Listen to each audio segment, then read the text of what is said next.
الحمد لله الذي لا مانع لحكمه ولا ناقض لقضائه، والصلاة والسلام على سيد أنبيائه وسند أوليائه وعلى أحبابه المعارضين لأعدائه. أما بعد، فأعوذ بالله من الشيطان الرجيم. بسم الله الرحمن الرحيم. وما أدري ما يفعل بي ولا بكم، صدق الله العظيم وصدق رسوله النبي الكريم الأمين. إن الله وملائكته يصلون على النبي يا أيها الذين آمنوا صلوا عليه وسلموا تسليما. صلاة والسلام عليك يا سيدي يا رسول الله وعلى آلك وأصحابك يا حبيب الله.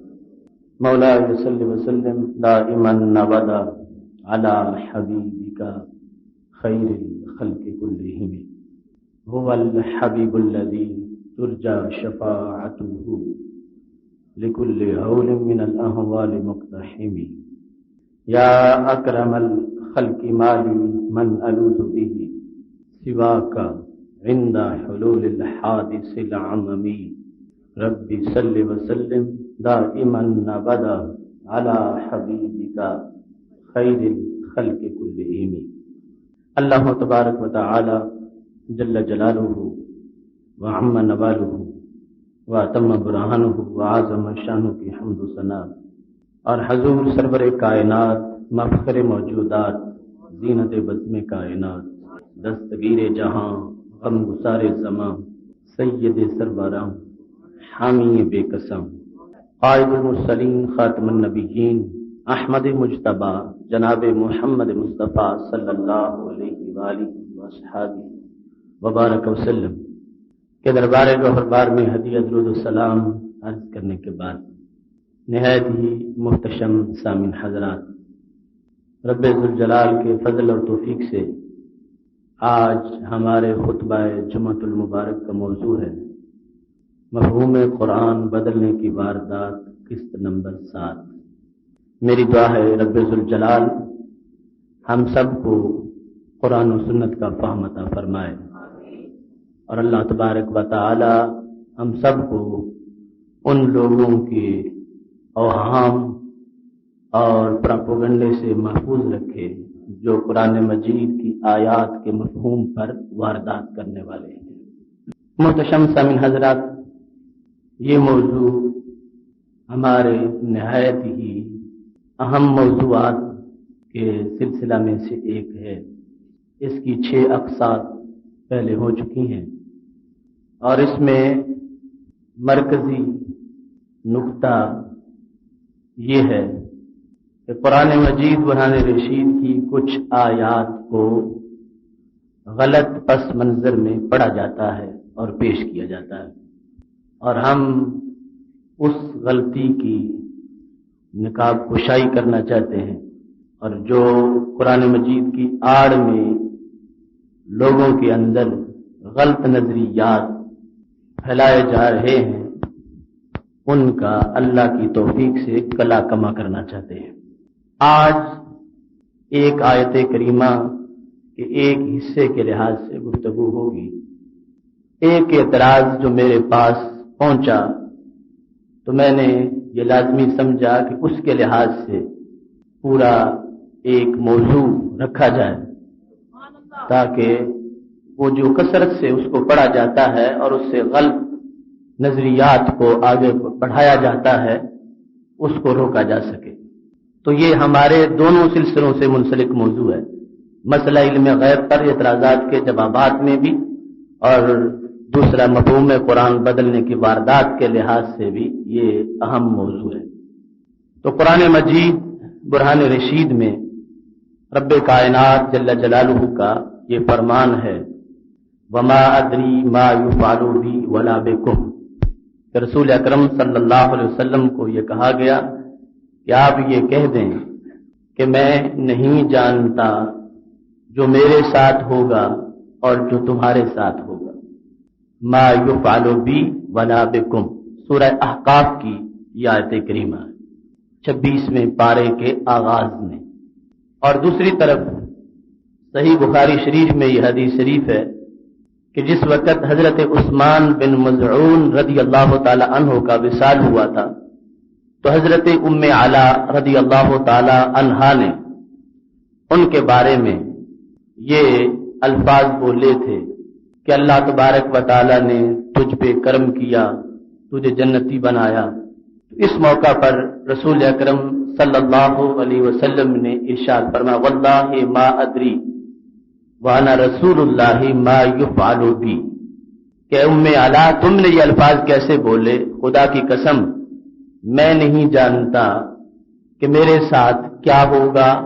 حالانکہ میں اللہ کا رسول صلی اللہ علیہ وسلم ہوں۔ تو یہ آیت کریمہ اور یہ حدیث شریف یہ ہماری گفتگو کا آج موضوع ہے، اور اس کا مفہوم اور مطلب جو کہ وحی الہی مطلوب ہو یا غیر مطلوب، یعنی قرآن مجید ہو یا سنت رسول صلی اللہ علیہ وسلم، اس کے لحاظ سے اس کا مفہوم سمجھنا یہ ہمارا آج کا سبق ہے۔ محتشم سامعین حضرات، میرے پاس یہ اعتراض پہنچا تو اس کی وضاحت اب آپ کے سامنے پیش کر رہا ہوں، نہایت ہی توجہ کے ساتھ اسے سننا اور اسے آگے پہنچا کر ہزاروں نیکیاں کمانا۔ محتشم سامعین حضرات، رسول اکرم نور مجسم شفیع معظم صلی اللہ علیہ وسلم کو جو خالق کائنات جل جلالہ نے ارشاد فرمایا وما ادری ما یفعل بی ولا بکم، کہ یہ فرما دو ان لوگوں سے میں نہیں جانتا میرے لیے کیا ہے اور تمہارے لیے کیا ہے۔ یہاں پر ابتدائی طور پر بات کے دو پہلو ہیں، ایک کا تعلق رسول اکرم صلی اللہ علیہ وسلم کی ذات کے ساتھ ہے اور دوسرا نبی اکرم صلی اللہ علیہ وسلم کی امت کے ساتھ ہے۔ ما یفعل بی یہ رسول اکرم صلی اللہ علیہ وسلم کی ذات کا معاملہ ہے، ولا بکم اور یہ آپ صلی اللہ علیہ وسلم کی امت کا معاملہ ہے۔ اور پھر اس پر جس انداز میں اس کو واردات کرنے والے پڑھتے ہیں تو وہ دو برے مقاصد کے لیے پڑھتے ہیں۔ ایک تو اس آیت کو اس پس منظر میں پڑھا جاتا ہے کہ تم اپنے نبی صلی اللہ علیہ وسلم کو شفیع سمجھتے ہو، مشکل کشا مانتے ہو، وہ تو اپنے بارے میں کہہ رہے ہیں مجھے کوئی خبر نہیں کہ میرے ساتھ کیا ہوگا، یعنی یہ پس منظر ہے معاذ اللہ کہ کیا مجھے عذاب ہوگا یا میرے لیے اللہ کی طرف سے رحمت ہوگی۔ یہ ان کا یعنی انداز ہے بیان کرنے کا، اور اس میں کسی کو کوئی شک نہیں، وہ اس سے یعنی یہ میں نے محتاط انداز میں بیان کیا، کہیں آگے گزر جاتے ہیں کہ وہ اللہ کے نبی ہو کے کہہ رہے ہیں کہ ما ادری ما یفعل بی ولا بکم، انہیں اپنے بارے میں پتہ نہیں کہ ان کے ساتھ کیا اللہ معاملہ کرے گا، وہ تمہیں کیا دے سکتے ہیں معاذ اللہ۔ اور دوسرا اسی آیت کو پڑھ کر وہ علم غیب کی نفی کرتے ہیں کہ وہ رسول اکرم صلی اللہ علیہ وسلم فرما رہے ہیں کہ مجھے خبر نہیں نہ اپنے بارے میں نہ تمہارے بارے میں، تو لہذا نبی اکرم صلی اللہ علیہ وسلم کو علم غیب نہیں ہے، اللہ کی طرف سے آپ کو بتایا نہیں گیا معاذ اللہ۔ تو یہ ابتدائی طور پر یعنی چار پہلو ہیں اس آیت کریمہ میں۔ تو محتشم سامعین حضرات، سب سے پہلے نبی اکرم صلی اللہ علیہ وسلم کی ذات کا معاملہ ہمارا یقین ہے، اور اس میں 1% بھی کسی مومن کو شک نہیں کہ رسول اکرم نور مجسم شفیع معظم صلی اللہ علیہ وسلم یہ جانتے تھے کہ خالق کائنات جل جلالہ نے بالیقین میرے لیے جنت کو تیار کر رکھا ہے، اور اس معاملہ میں رسول اکرم صلی اللہ علیہ وسلم کو ایک لمحہ بھی شک نہیں تھا۔ ہر وقت آپ کو یقین تھا کہ خالق کائنات جل جلالہ نے میرے لیے جنت بنائی ہے، اور صرف جنت بنائی ہی نہیں بلکہ میری چاہت سے بسائی بھی ہے اور میری چاہت سے لوگوں کو عطا فرمائی بھی ہے۔ رسول اکرم صلی اللہ علیہ وسلم کو اس بارے میں علم تھا، اور اپنی امت کے لحاظ سے بھی علم تھا، اور اس علم کے بارے میں نبی اکرم صلی اللہ علیہ وسلم کے فیصلے کے مطابق اللہ تعالیٰ کے قرآن کی درجنوں آیات ہیں، اور نبی علیہ الصلوۃ والسلام کے اس بارے میں سینکڑوں فرامین ہیں جو اس نظریے کو پکا اور مستحکم کر رہے ہیں کہ رسول اکرم صلی اللہ علیہ وسلم کو اس سلسلے میں کسی طرح کا کوئی شک بھی نہیں تھا، نہ تو معاذ اللہ اپنے بارے میں یہ خطرہ تھا کہ کہیں مجھے جنت سے دور رکھا جائے، اور نہ ہی یہ ہے کہ آپ کو کوئی اس بارے میں بے علمی تھی کہ پتہ ہی نہ ہو۔ رسول اکرم صلی اللہ علیہ وسلم کو خالق کائنات جل جلالہ نے ہر طرح کی کامل روشنی عطا فرما رکھی تھی۔ اس سلسلہ میں پوری امت میں سے شاید ایک بھی انسان ایسا نہ گزرا ہو کہ جس کا یہ عقیدہ ہو کہ رسول اکرم صلی اللہ علیہ وسلم دنیا سے تشریف لے گئے اور آپ کو یہ پتہ ہی نہیں تھا کہ میرے ساتھ اللہ معاملہ کیا کرے گا، کہ معاذ اللہ مجھے جنت میں رکھا جاتا ہے یا کہیں اور بھیجا جاتا ہے، آپ دنیا سے تشریف لے گئے ہوں اور آپ کو اپنے بارے میں یہ علم نہ ہو۔ پوری امت میں سے کسی ایک شخص کا، یعنی جو قابل ذکر انسان ہو، اس کا ایسا عقیدہ ہرگز نہیں ملے گا۔ جس پس منظر میں آج کے کچھ لوگ خطبوں میں اس آیت کو پڑھتے ہیں، پوری امت مسلمہ میں سے کسی شخص کا اس آیت کے لحاظ سے کوئی ایسا خیال یا نظریہ اور عقیدہ نہیں۔ ہاں یہ ہے کہ کچھ لوگوں نے اس آیت کو منسوخ مانا کہ یہ آیت سورہ فتح سے پہلے اس کا حکم تھا، لیکن انا فتحنا لک فتحا مبینا والی سورت جب نازل ہوئی، اور اس کا شان نزول بھی یہ ہے کہ مشرکین اور منافق وہ خوش ہوئے ان لفظوں پر، ما ادری ما یفعل بی ولا بکم۔ امام راضی نے لکھا ہے انہوں نے بغلیں بجائیں، فرح المشرکون والمنافقون، وہ خوش ہوئے اس آیت کے نزول پر، ما ادری ما یفعل بی ولا بکم والی آیت پر خوش ہوئے کہ یہ دیکھو ہمیں کہتے تھے کلمہ پڑھو کامیاب ہو جاؤ گے، اب کہتے ہیں مجھے تو اپنے ہی پتہ نہیں کہ میرے ساتھ کیا ہوگا۔ جب ان لوگوں نے اس طرح خوشی کا اظہار کیا تو خالق کائنات جل جلالہ نے یہ آیت نازل کر دی، انا فتحنا لک فتحا مبینا لیغفر لک اللہ ما تقدم من ذنبک وما تأخر۔ ہم نے آپ کو فتح مبین عطا فرما دی ہے تاکہ آپ کے صدقے پچھلوں پہلوں کے سب کے گناہوں کو معاف فرما دے۔ یہ آیت نازل ہوئی تو اب اس سے ایک بات یہ بھی سمجھ میں آئی کہ آج کی ان لوگوں کی سوچ کا محور کیا ہے۔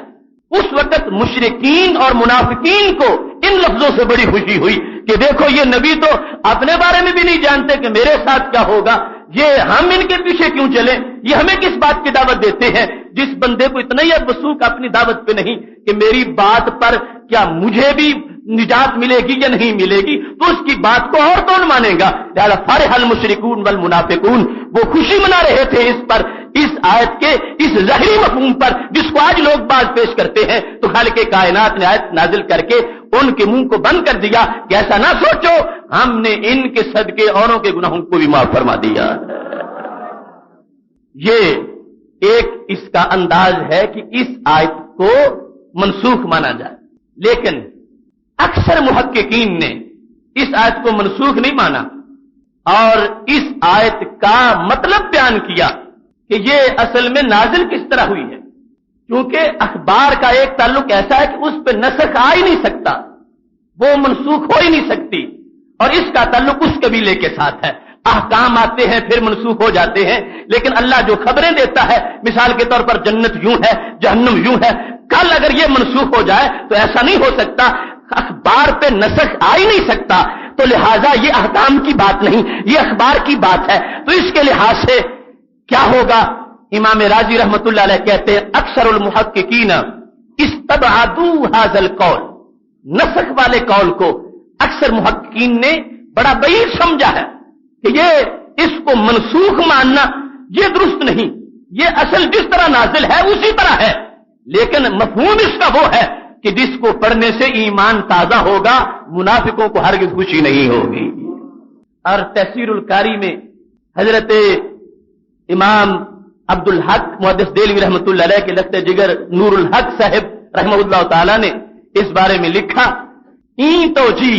در دل عقیدت مند ایمانیاں جگانا دارت، کہ یہ بات کرنا کہ نبی اکرم صلی اللہ علیہ وسلم پر یہ آیت نازل ہوئی اور پھر سورہ فتح کے بعد جا کر منسوخ ہوئی، یہ بات عقیدت مند ایمان والوں کے دل میں جگہ پا ہی نہیں سکتی۔ حالانکہ آج کے کچھ لوگ تو اس کے یہ جو درمیان میں مرتبہ میں نے بھی بتایا کہ منسوخ مان لیا جائے اور پھر اس کے بارے میں یہ آوارہ لسانی نہ کی جائے کہ نبی علیہ السلام کو تو یہ بھی پتا نہیں تھا میرے ساتھ کیا ہوگا ان کے ساتھ کیا ہوگا، جب منسوخ ہو گئی تو اب اس کو بیان کرنے کا مطلب کیا ہے؟ یہ لوگ اس پس منظر میں بیان کرتے ہیں کہ محبوب علیہ السلام دنیا سے تشریف لے گئے اور پھر بھی پتا نہیں تھا، یہ امت میں کسی انسان کا عقیدہ نہیں تھا، کچھ محققین کا یہ عقیدہ بنا کہ یہ منسوخ ہے اور اس میں بھی انہوں نے شان بیان کر دی اس انداز سے کہ ایک قول ملتا تھا منافقین اور مشرکین کی خوشی کا، اللہ نے اس آیت سے ان کی اس خوشی کو ختم کیا اور ایمان والوں کی لذت کو میں اضافہ فرمایا۔ لیکن یہ جو محققین ہیں اس امت کے جمہور، ان کا یہ مسلک ہے کہ یہ آیت منسوخ نہیں ہے، اپنے حکم پر باقی ہے، لیکن اس کا مفہوم اتنا واضح ہے کہ جس کی ہر حرف سے تجلیوں کے آفتاب طلوع ہوتے ہیں۔ منسوخ کیوں نہیں؟ شرح بخاری میں تفسیر القاری کے اندر لکھتے ہیں، وہ کہتے ہیں اگر منسوخ مانو گے تو وہ سورہ فتح تو نازل ہوئی حدیبیہ کے بعد، صلح حدیبیہ جس وقت صحابہ واپس ہو رہے تھے اور دل میں یہ بات تھی عمرہ کرنے نکلے تھے اور عمرے کے بغیر ہی ہم چلے جائیں تو یہ کہیں ہماری شکست تو نہیں؟ تو اللہ نے فرمایا شکست نہیں، یہ تمہاری فتح مبین ہے، ہم نے اس میں فتح مکہ کا تم کو پیغام دے دیا ہے۔ تو اب امام نور الحق کہنے لگے اتنے سالوں تک رسول اکرم صلی اللہ علیہ وسلم کے بارے میں یہ مان لینا کہ ان کو خبر ہی نہیں تھی کہ میرے ساتھ کیا ہوگا، اس سے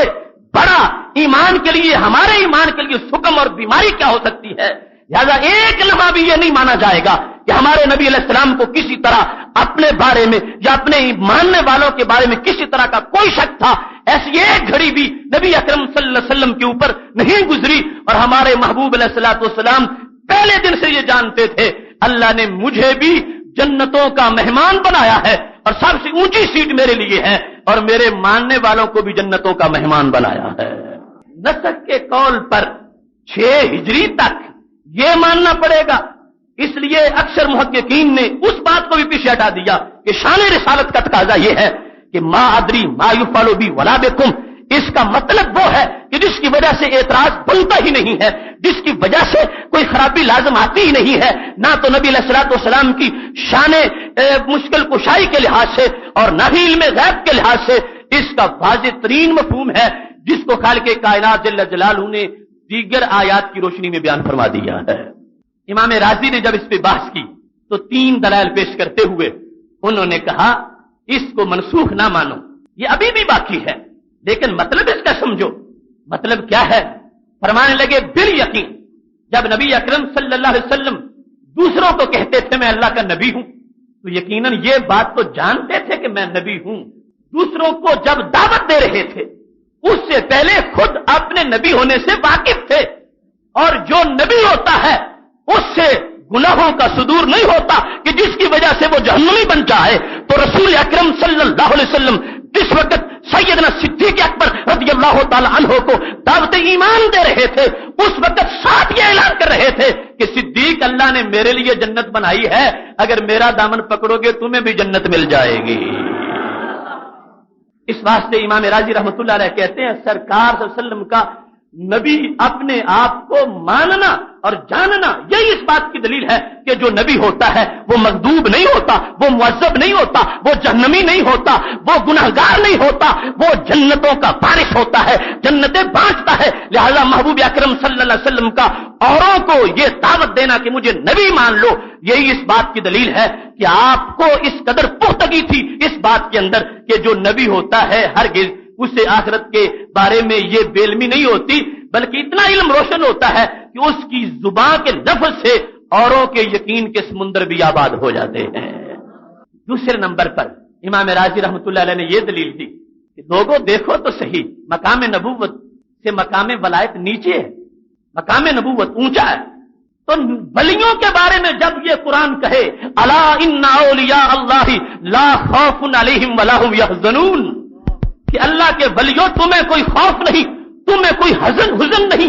جس قرآن نے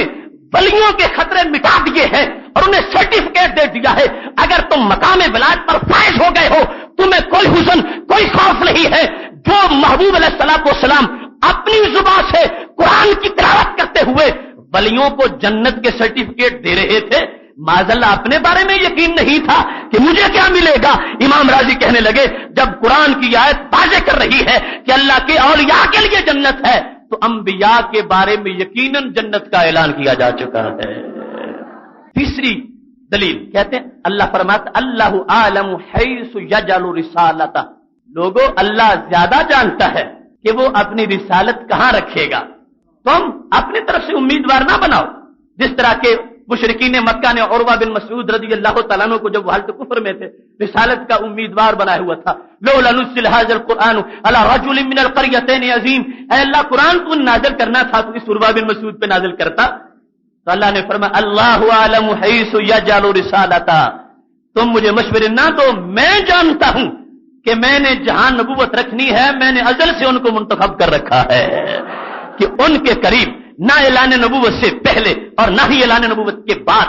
داغ عیسیاں نہیں آئے گا، وہ پہلے بھی ان باتوں سے بچے رہیں گے جو جہنمی بننے کا سبب بنتی ہیں، اعلان نبوت کے بعد بھی ان باتوں سے بچے رہیں گے جو جہنمی بننے کا سبب بنتی ہیں۔ تو خالق کائنات جل جلالہ نے یہ آیت نازل کر کے بیان یہ کیا ہے کہ لوگوں میں رسالت دیتا ہی ان کو ہوں جن کو پہلے نمبر پہ جنتی بناتا ہوں۔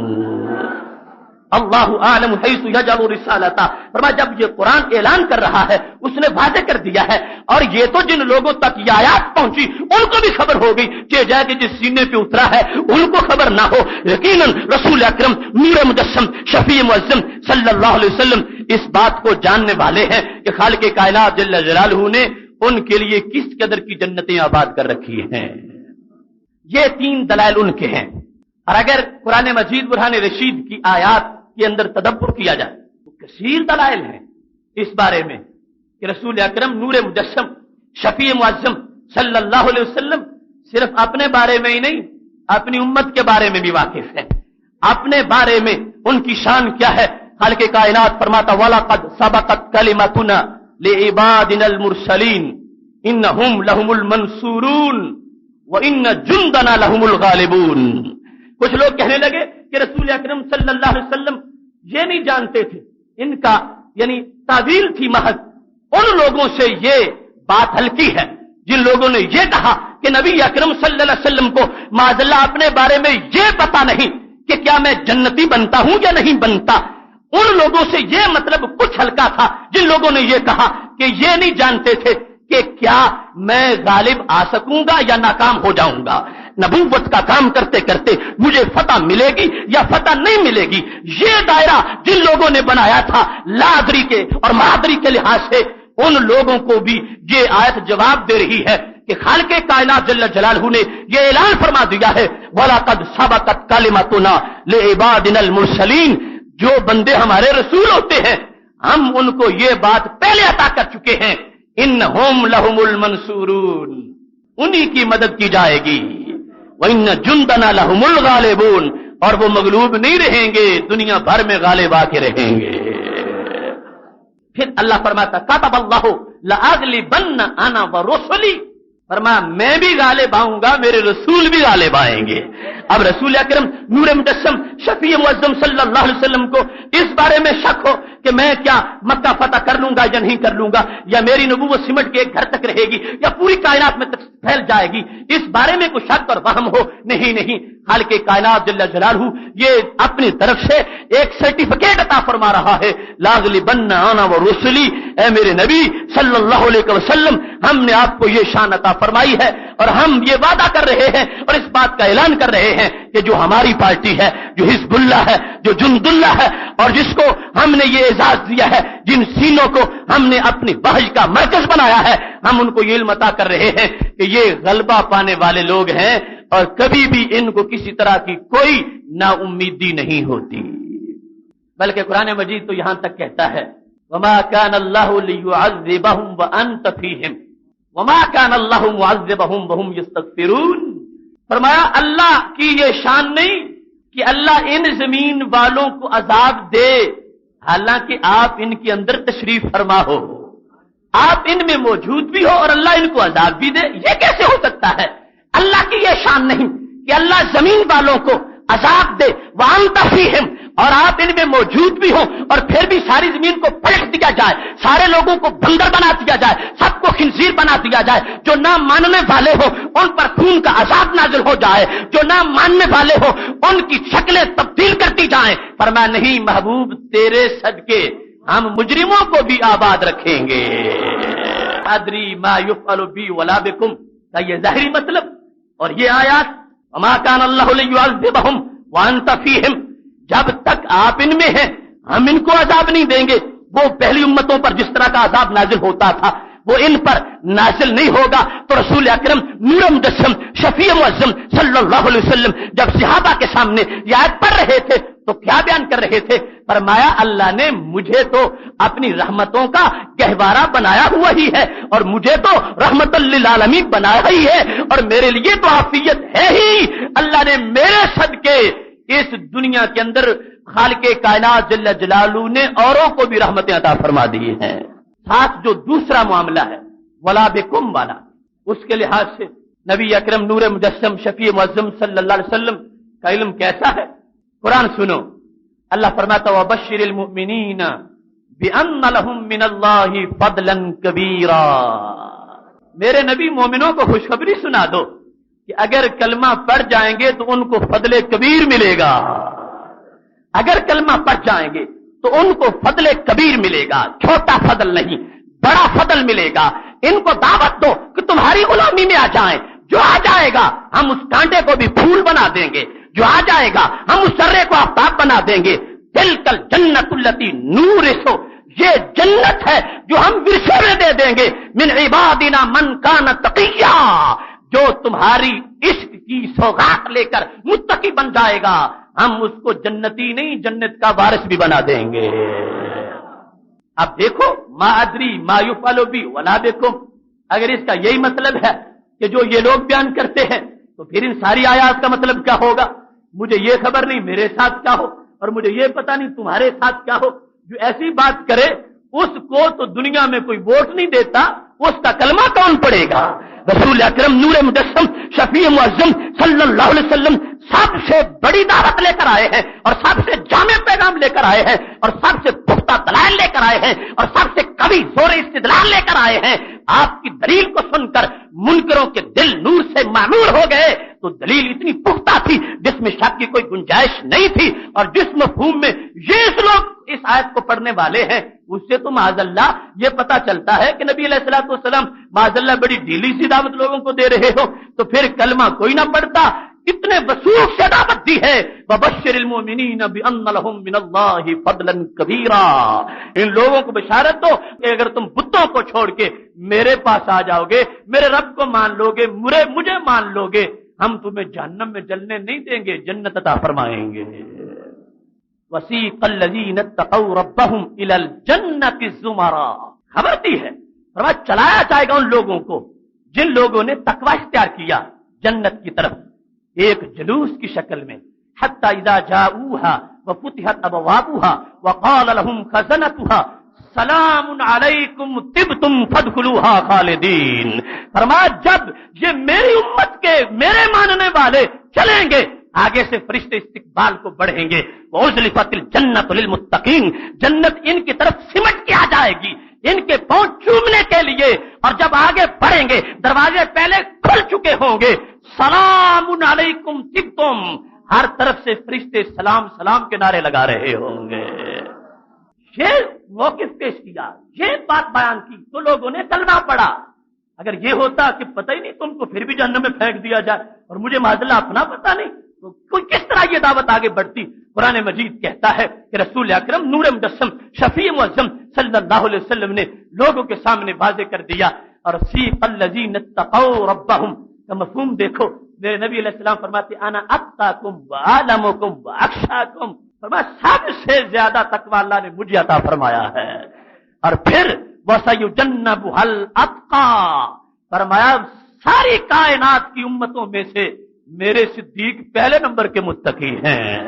وَسَيُجَنَّبُهَا الْأَتْقَى, جہنم سے اتقا کو دور رکھا جائے گا. اتقا جہنم کے قریب بھی نہیں جائیں گے. اتقا کون ہے؟ سارے محدثین مفسرین متفق ہیں وہ سیدنا صدیق اکبر رضی اللہ تعالیٰ عنہ ہے۔ اب اللہ کا قرآن تو کہے کہ ان کے یار بھی ایسے ہیں جو جہنم کے قریب نہیں جائیں گے اور یقیناً ان کو جنت دی جائے گی۔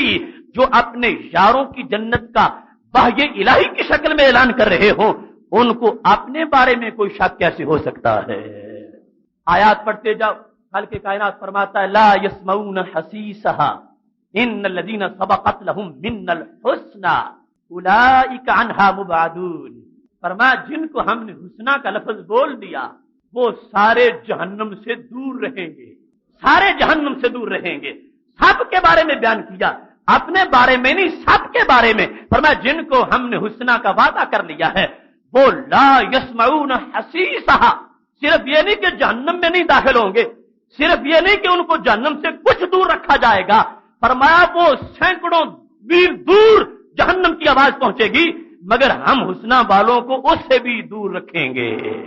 ان کو جہنم کی آواز نہیں آئے گی، ہم جہنم سے ان کو دور رکھیں گے اور ان کو جنت کا مہمان بنائیں گے۔ تو ان ساری آیات نے اس بات کو واضح کیا کہ یہ نہ سمجھو کہ ہمارے نبی علیہ السلام کو یہ پتہ ہی نہیں تھا کہ میرے ساتھ کیا ہوگا، مجھے کیا دیا جائے گا، میرے ساتھ معاذ اللہ جو وہ عذاب کے لفظ بولتے ہیں اور جہنم کے لفظ بولتے ہیں اور بے خبری کے لفظ بولتے ہیں۔ قرآن مجید کی سینکڑوں آیات اس کا رد کرتی ہے اور اس بات کو واضح کر رہی ہے کہ ایسا ماننا نبی علیہ الصلوۃ والسلام کے بارے میں بندے کو دائرہ ایمان سے دور کر دیتا ہے۔ مومن وہ ہے جو ہر لمحہ اس بات کو ماننے والا ہے کہ خالق کائنات جل جلالہ نے ان کو اپنے بارے میں بھی اور اپنے ماننے والوں کے بارے میں بھی علم عطا فرما رکھا ہے۔ اب دیکھیے خالق کائنات جل جلالہ ارشاد فرماتا ہے لیدخل المؤمنین والمؤمنات جنات تجری من تحتها الانہار خالدین فیہا ویکفر عنہم سیئاتہم وکان ذلک عند اللہ فوزا عظیما۔ فرمایا دیکھو ہم ان کو داخل کریں گے باغات میں، مومنین کو بھی مومنات کو بھی، اور ان کے لیے فوز عظیم ہے، ان کے لیے فضل کبیر ہے، ان کو ہم بہت زیادہ عطا فرمائیں گے۔ تو یہ مسلسل قرآن مجید برہان رشید کی آیات ہیں جو اس بات کو واضح کر رہی ہیں کہ خالق کائنات جل جلالہ نے رسول اکرم نور مجسم شفیع معظم صلی اللہ علیہ وسلم کو اپنے بارے میں بھی روز ازل سے اور جب سے نور پیدا کیا یہ تعلیمات دے رکھی ہے، اور جب آپ اعلان نبوت فرما رہے تھے پہلے امتی کو جب دعوت دی ہے اس کو ساتھ سرٹیفکیٹ بھی دیا ہے، اگر مان جاؤ گے تو میں تمہارے لیے جنت کا بندوبست کر دوں گا۔ یہ آیات ہیں جو صرف میں نے ایک جھلک پیش کی۔ احادیث سنو رسول اکرم صلی اللہ علیہ وسلم کی، یہ حدیث وہ لوگ بھی بیان کرتے ہیں کہ جس بندے نے مجھے ضمانت دے دی اس چیز کی جو دو جبڑوں کے درمیان ہے اور جو دو ٹانگوں کے درمیان ہے تو میں اس کو جنت کی ضمانت دیتا ہوں۔ جو زبان اور شرمگاہ کی مجھے ضمانت دے دے تو میں اس کو جنت کی ضمانت دیتا ہوں۔ اگر نبی اکرم نور مجسم شفیع معظم صلی اللہ علیہ وسلم کے پاس کچھ نہ ہوتا، رسول اکرم نور مجسم شفیع معظم صلی اللہ علیہ وسلم کو اس کے بارے میں کوئی معلومات نہ ہوتی، ہرگز محبوب علیہ الصلوۃ والسلام ایسے ضمانتیں نہ اٹھاتے پھرتے۔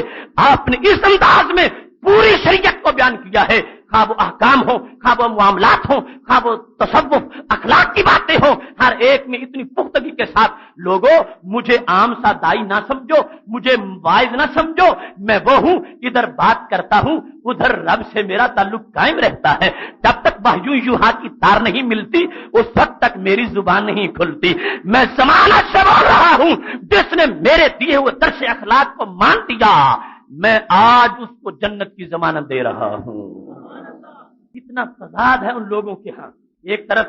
یہ بات کرتے ہیں وہ کہہ رہے تھے کہ مجھے پتہ ہی نہیں ہے میرے ساتھ کیا ہوگا اور ان کے ساتھ کیا ہوگا، اور دوسری طرف کہتے ہیں ابو بکر فی الجنہ، عمر فی الجنہ، عثمان فی الجنہ، علی فی الجنہ، سعد فی الجنہ، سعید فی الجنہ، طلحہ فی الجنہ، زبیر فی الجنہ۔ جن کو اپنے بارے میں علم نہ ہو وہ اوروں کی جنتوں کے اعلان کیسے کر سکتے ہیں، ان کو عشرہ مبشرہ کیسے بنا سکتے ہیں؟ یہ اہل سنت کا مزاج اور یہ دین اسلام کا مزاج ہے کہ ان کے افکار میں یکسانیت ہے، کوئی تضاد نہیں ہے۔ عشرہ مبشرہ کو مبشرہ وہ مان سکتا ہے جو رسول اکرم صلی اللہ علیہ وسلم کے علم کا اعتراف کرنے والا ہوگا، اور صرف یہ تو 10 ایک حدیث میں ہے، ورنہ سینکڑوں کو ایک ایک نام سے نبی علیہ الصلوۃ والسلام نے جنت کا ان کا اعلان کیا۔ اب دیکھو وہ حضرت عبداللہ بن عباس رضی اللہ تعالیٰ عنہ جب یہ فرما رہے تھے، صحیح بخاری میں ہے، عطا بن رباح ابی رباح کو اگر تم چاہتے ہو کہ میں تمہیں جنتی عورت کی خبر دوں جو یقیناً جنتی ہے، ویسے تو سارے صحابہ فی الجنہ ہیں، لیکن یہ فرمایا جن کی جنت کے اب فیصلے ہو چکے ہیں اور نبی علیہ الصلوۃ والسلام نے سرٹیفکیٹ دے دیے ہیں، میں تمہیں بتاؤں ان کے بارے میں؟ تو عطا بن ابی رباح کہنے لگے بتا دو۔ فرمایا ھذہ امرأۃ سودا، یہ سیاہ رنگ والی عورت یہ یقیناً جنتی ہے۔ فرمایا کیسے؟ فرمایا میں نے جنتی بنتے اس کو دیکھا، قربان جاؤں ان کے عقیدے پہ۔ ما ادری ما یفعل بی ولا بکم والی آیت ابن عباس نے بھی پڑھی ہوئی تھی، جن کو مفسر بارگاہ رسول کہا جاتا ہے صلی اللہ علیہ وسلم، جن کے بارے میں خالق کائنات جل جلالہ نے علم و حکمت کے سمندر ان کے دلوں میں بھر دیے تھے۔ وہ حضرت عبداللہ بن عباس رضی اللہ تعالیٰ عنہ کہنے لگے میں جانتا ہوں کہ یہ آئی تھی ہمارے نبی علیہ السلام کے پاس، میں بیٹھا ہوا تھا، انہوں نے کہا تھا کہ میں عورت ذات ہوں، اسرع و اتکشف، مجھے مرگی کا دورہ پڑتا ہے تو میں گرتی ہوں تو میرا سطر ٹھیک نہیں رہتا، کتنی میری ذلت ہوتی ہے۔ فدع اللہ ان یعافینی، اللہ سے دعا کر دو یہ بیماری دور چلی جائے۔ تو وہ ایک چیز مانگنے آئی تھی، میرے نبی علیہ السلام نے دو میں سے ایک دینے کا اعلان کر دیا۔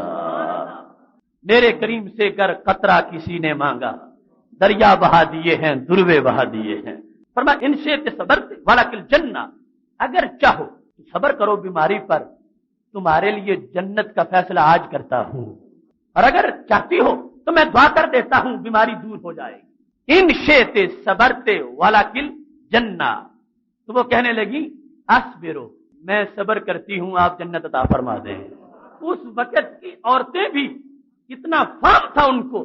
قرآن مجید کے علوم پر، حضرت عمر رضی اللہ تعالیٰ عنہ کو ممبر پر ایک عورت نے روک لیا کہ تم حق مار کی جو معین مقدار کو بیان کر رہے ہو، تم نے قرآن نہیں پڑھا، وہاں تو قنطار کا لفظ ہے جو ڈھیر کو کہا جاتا ہے، اور تم کہتے ہو زیادہ سے زیادہ 200 درم دیا جائے، زائد نہ کیا جائے۔ حضرت عمر رضی اللہ تعالیٰ عنہ کہنے لگے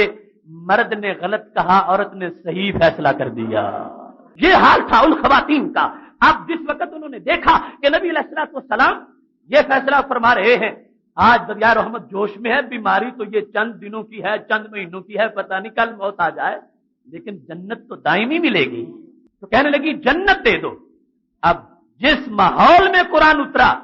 انہوں نے تو یہ نہیں کہا کہ ما ادری ما یفعل بی ولا بکم، کا مطلب یہ ہے نبی کو تو اپنی خبر نہیں، ہمیں جنت کیسے دے سکیں گے؟ وہ یہ بات کہہ سکتی تھی کہ یا رسول اللہ صلی اللہ علیہ وسلم، جب تمہیں اپنے معاملے کا پتہ نہیں کہ میرے ساتھ کیا ہوگا تو مجھے جنت دینے کا اعلان کیسے کر رہے ہو؟ نہیں، ان کی ہاں مفہوم قرآن پر واردات نہیں تھی،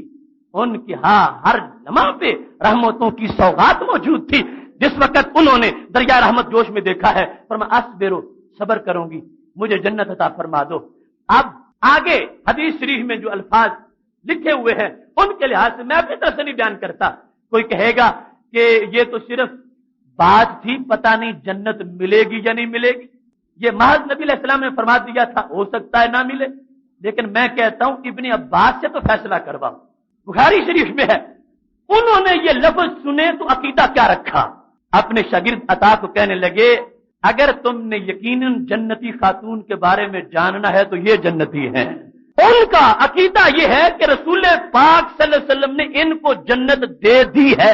جنت کا اعلان کر دیا ہے، ورنہ بعد میں جا کے جنتی بننا، اس میں اس عورت کی خصوصیت کیا تھی؟ وہ تو ہزاروں تھی، دیگر بھی موجود تھی جن کے فیصلے بعد میں جنت کے ہونے تھے۔ یہ حضرت عبداللہ بن عباس رضی اللہ تعالیٰ عنہ جو بیان کر رہے ہیں، اور خود اس عورت نے جو سمجھا ہے حدیث کے لفظوں سے واضح نظر آ رہا ہے، وہ یہ ہے کہ خالق کائنات جل جلالہ نے رسول اکرم صلی اللہ علیہ وسلم کو یہ شان عطا فرما رکھی ہے،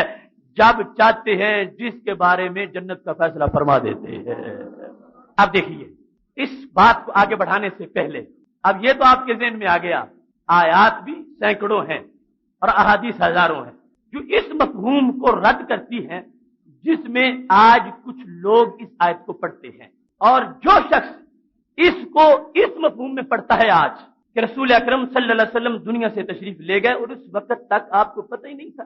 کہ مجھے میرے ساتھ کیا ہوگا، معاذ اللہ مجھے جنت ملے گی یا نہیں، اس شخص کے نزدیک ذرہ بھر بھی ایمان کی تجلی نہیں، وہ بالکل مکمل اندھیرے میں ہے۔ اور امت کے اندر کسی مومن کا ایسا عقیدہ نہیں گزرا کہ جس نے نبی اکرم صلی اللہ علیہ وسلم کے بارے میں یہ خیال رکھا ہو۔ کچھ لوگوں نے وہ حدیبیہ کے آیت کے نزول کے لحاظ سے اس بات کو سمجھا، لیکن پھر بھی وہ یہ یقین رکھتے تھے کہ ہمارے نبی علیہ الصلوۃ والسلام کو پتا تھا کہ خالق کائنات جل جلالہ نے ان کے صدقے پہلوں پچھلوں کے سب کے گناہ معاف فرما دیے ہیں۔ اور یہ جمہور امت کا یقین ہے کہ یہ آیت اپنے مفہوم پر موجود ہے، یہ منسوخ نہیں ہوئی، اور اس پر یہ ساری آیات جو میں نے پڑھی ہے وہ اس بات پر دلالت کر رہی ہے کہ جس مطلب میں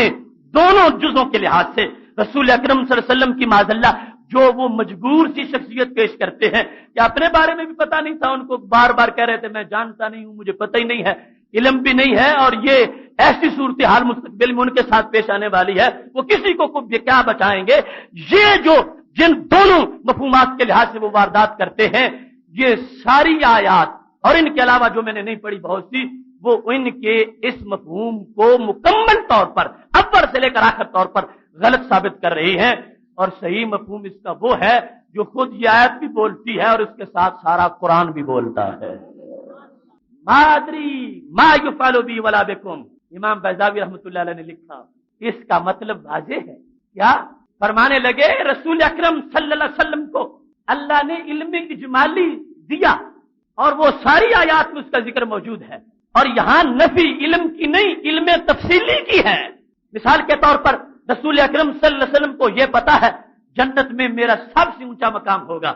یہ تفصیل پتا ہے کہ جنت میں سارے پیغمبروں کے درجے مجھ سے نیچے ہوں گے، صدیق، شہید، صالحین، اتقیاء اور زہاد سب کے مرتبے میرے نیچے ہیں۔ ہم کروڑوں سال بھی بیان کرتے رہے، ہم وہ بات بیان نہیں کر سکتے جتنا مضمون نبی علیہ السلام کو خبر ہے اپنے بارے میں کہ قیامت میں مجھے کیا ملے گا،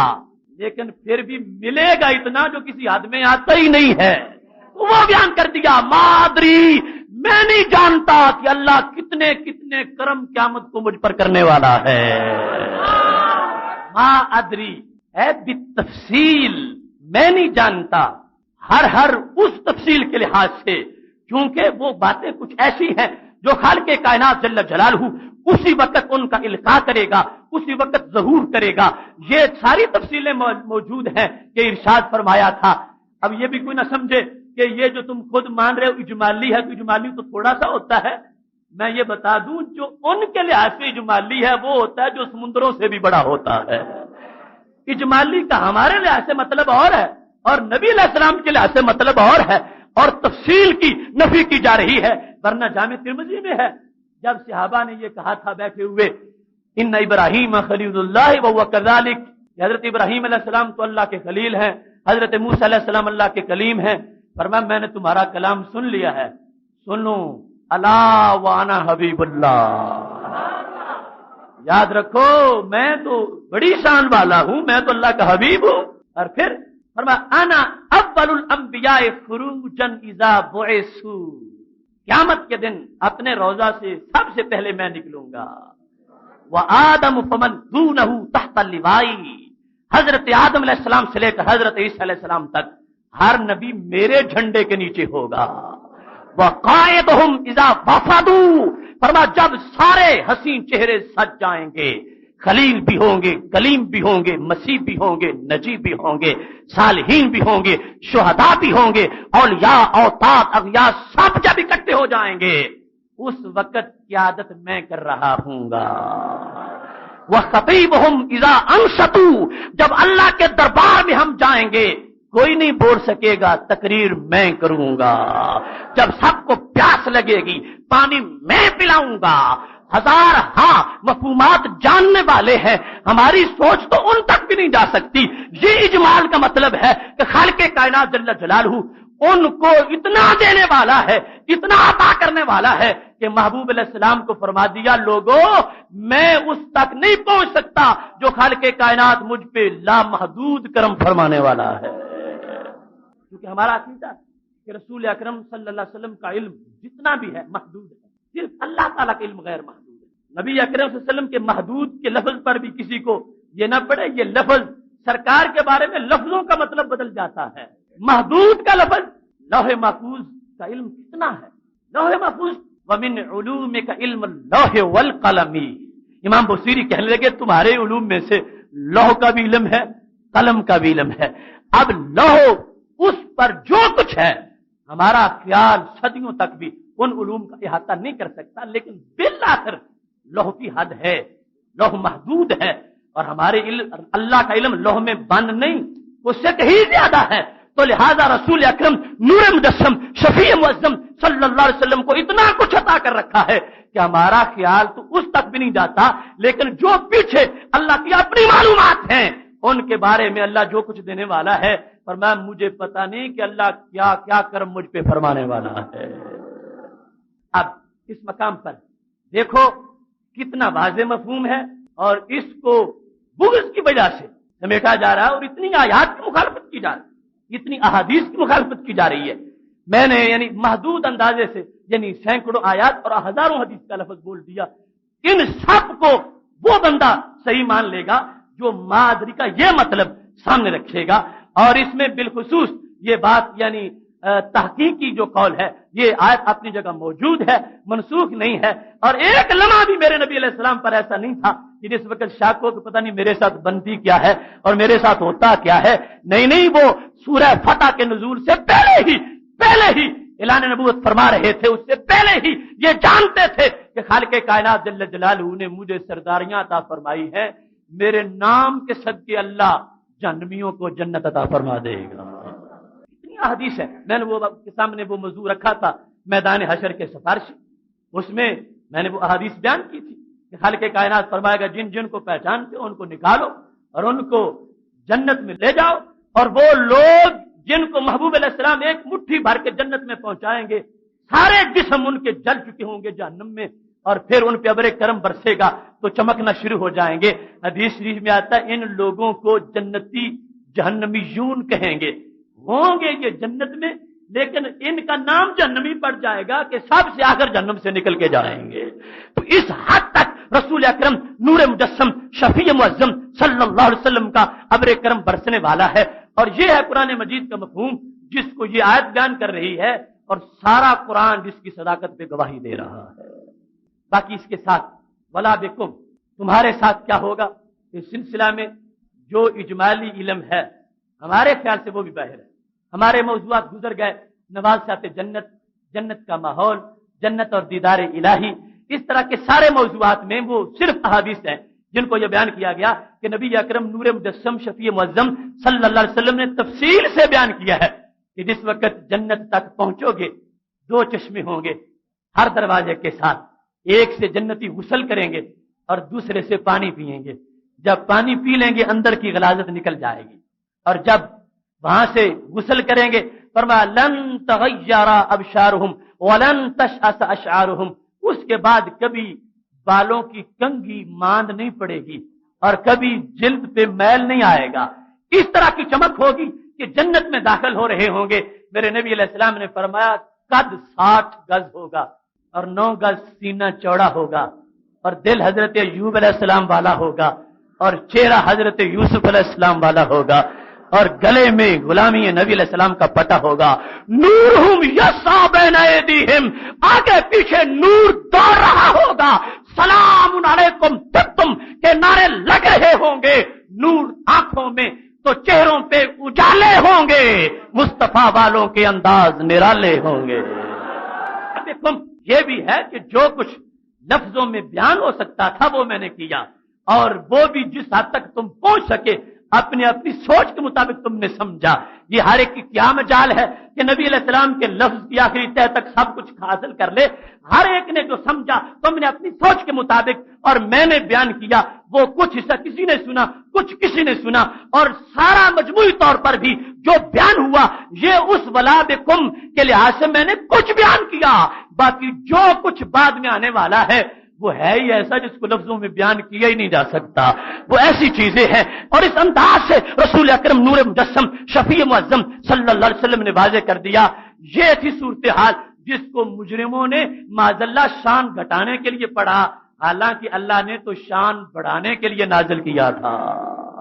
وہ حبیب پیارا تو عمر بھر کرے فیض و جود ہی سر بسر، ارے تجھ کو کھائے تپے سکر تیرے دل میں کس سے بخار ہے. یہ بیماری والی باتیں ہیں۔ نبی اکرم نور مجسم شفیع معظم صلی اللہ علیہ وسلم کی شانوں کے بارے میں دل میں دکھ ہونا، چہرے کی روشنی جو ہے اس کا بھلے روشنی تو ہے ہی نہیں، اندھیروں میں اضافہ ہو جانا، یہ سارے معاملات جو ہیں یہ بد باطنی کی ہیں۔ مومن کی شان ہے اس وقت بھی خوش ہوتا تھا، آج بھی آیات کو سنتا ہے تو چہرے پہ بہار آ جاتی ہے۔ ما ادری ما یفعل بی ولا بکم۔ اب ساتھ وہ حدیث بخاری شریف ہے تو اس بارے میں تفسیر القاری میں یہ الفاظ موجود ہیں۔ پہلی بحث کا ایک حصہ عمدۃ القاری کے اندر بھی تھا، تو امام نور اللہ کہنے لگے این حرف صادر از محض مقام اب خلوص ابدیت کہ رسول اکرم صلی اللہ علیہ وسلم نے جو ان کے بارے میں فرما دیا، عثمان بن مظعون کے بارے میں، صرف عاجزی کے اظہار کے لیے، صرف عاجزی کے اظہار کے لیے، اور اس بات کے لیے کہ جب میں یہ کہوں گا تو اور بندے اپنی زبانیں احتیاط سے چلائیں گے، خواہ مخواہ کسی کو خوشخبریاں نہ دیتے رہیں کہ فلاں اس طرح ہے فلاں اس طرح ہے، کیونکہ یہ معاملات غیب کے ہیں، عام لوگوں کو بولنے کی اجازت نہیں ہے، عام لوگ اس بارے میں نہ بولیں، لہذا رسول اکرم نور مجسم شفیع معظم صلی اللہ علیہ وسلم نے احتیاط کے طور پر، کیونکہ اس وقت ایسا جملہ سامنے آ گیا تھا، اس کے جواب میں یہ کہہ دیا، ورنہ اپنے طور پر بولنے پہ آئے تو ہر جزئی کو صحابہ کے سامنے بیان فرما دیا۔ جب حضرت ام حارثہ رضی اللہ تعالیٰ عنہ نے پوچھا تھا کہ میرا بیٹا کہاں ہے، جنت میں ہے یا دوزخ میں؟ اگر جنت میں ہے تو پھر صبر کرتی ہوں، اور اگر جہنم میں ہے تو پھر رونے کی تو اجازت دے دو۔ بدر میں وہ شہید ہوئے تھے حضرت حارثہ، تو میرے نبی علیہ السلام نے اب اس موقع پہ یہ نہیں کہا کہ یہ کسی کو کوئی نہ بتائے، کیونکہ وہ کسی نے بتایا تھا، نبی کی زبان کا یہ مقام ہے کہ وہ بیان کریں، ام علا کا یہ مقام نہیں ہے کہ وہ خوشخبریاں سنائیں۔ اگر ابتدائی سرکار نے فرمایا ہوتا تو ہرگز رد نہ فرماتے۔ اب یہاں پر جس وقت انہوں نے پوچھا تو میرے نبی علیہ السلام نے یہ نہیں کہا کہ ام حارثہ مجھے تو یہ پتہ نہیں میرے ساتھ کیا ہوگا، تم اپنے بیٹی کی پوچھتی ہو۔ فرمایا نہیں، انہا لجنان وان ابنک اصاب الفردوس الاعلی۔ ام حارثہ تم ایک جنت کی بات کرتی پھرتی ہو، میرے اللہ کی لاکھوں کروڑوں جنتیں ہیں اور تیرا بیٹا تو سب سے اونچی جنت میں پہنچ چکا ہے۔ جب حضرت جابر رضی اللہ تعالیٰ عنہ جن کی کھجوروں کے باغ والی بات آپ نے پہلے سنی، وہ کہتے ہیں کہ میرے ابا جی کا کفار نے مسلح کر دیا تھا، اور جب چادر اوپر دی ہوئی تھی مجھے صحابہ ان کا چہرہ نہیں دیکھنے دیتے تھے کہ یہ ساری عمر پھر ان کو یہ بات بھولے گی نہیں۔ اس موقع پر جب 9 بہنیں تھیں میری، قرض مجھ پر تھا، چھوٹی عمر تھی، اور ابا جی احد میں شہید ہو گئے اور میں نہایت غم میں بیٹھا تھا، تو میرے نبی علیہ السلام نے فرمایا اے جابر ابھی تک تم خوش نہیں ہوئے؟ فرمایا آج تک کوئی شہید ایسا نہیں جس سے اللہ تعالیٰ نے آمنے سامنے بات کی ہو۔ انہو کلم اباک کفاحا، اللہ نے تیرے باپ سے آمنے سامنے گفتگو فرمائی ہے۔ تو یہ انداز تھا حضرت جابر رضی اللہ تعالیٰ عنہ کی، جو غم تھا اس کو دور کر دیا۔ فرمایا کلم اباک کفاحا، خالق کائنات سارے شہیدوں سے ہی بات کرتا ہے، مگر اللہ تعالیٰ تیرے باپ سے آمنے سامنے گفتگو فرما رہا تھا۔ نبی اکرم نور مجسم شفیع معظم صلی اللہ علیہ وسلم کے ہاتھ میں رومال تھا، آیا تحفہ ریشم کا، اور سارے صحابہ آگے بڑھ کے ہاتھ لگاتے تھے اور بڑا تعجب کر رہے تھے کہ بڑا نرم ہے بڑا نرم ہے۔ جب صحابہ کا یہ تعجب میرے محبوب علیہ السلام نے دیکھا، فرمایا میرے صحابہ لمنادیل سعد، حضرت سعد بن معاذ جو میرے غلام فوت ہو گئے ہیں، اللہ نے جنت میں ان کو اس سے بھی نرم رومال عطا فرمائے ہیں، اس رومال سے بھی نرم رومال ان کو عطا فرمائے ہیں۔ جس وقت یہ بات ہو رہی تھی کہ موتا میں شہید ہو گئے رسول اکرم صلی اللہ علیہ وسلم کے چچا زاد بھائی حضرت جعفر بن ابی طالب، ان کے بیٹے عبداللہ بن جعفر بڑے غم میں نڈھال تھے، گھر والے سارے غم میں تھے۔ فرمایا تمہیں پتہ نہیں ہے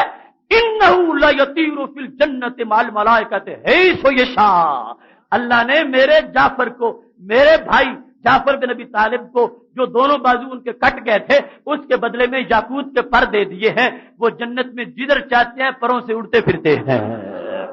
بلا بکم، میں نہیں جانتا کہ تمہارے ساتھ کیا ہوگا۔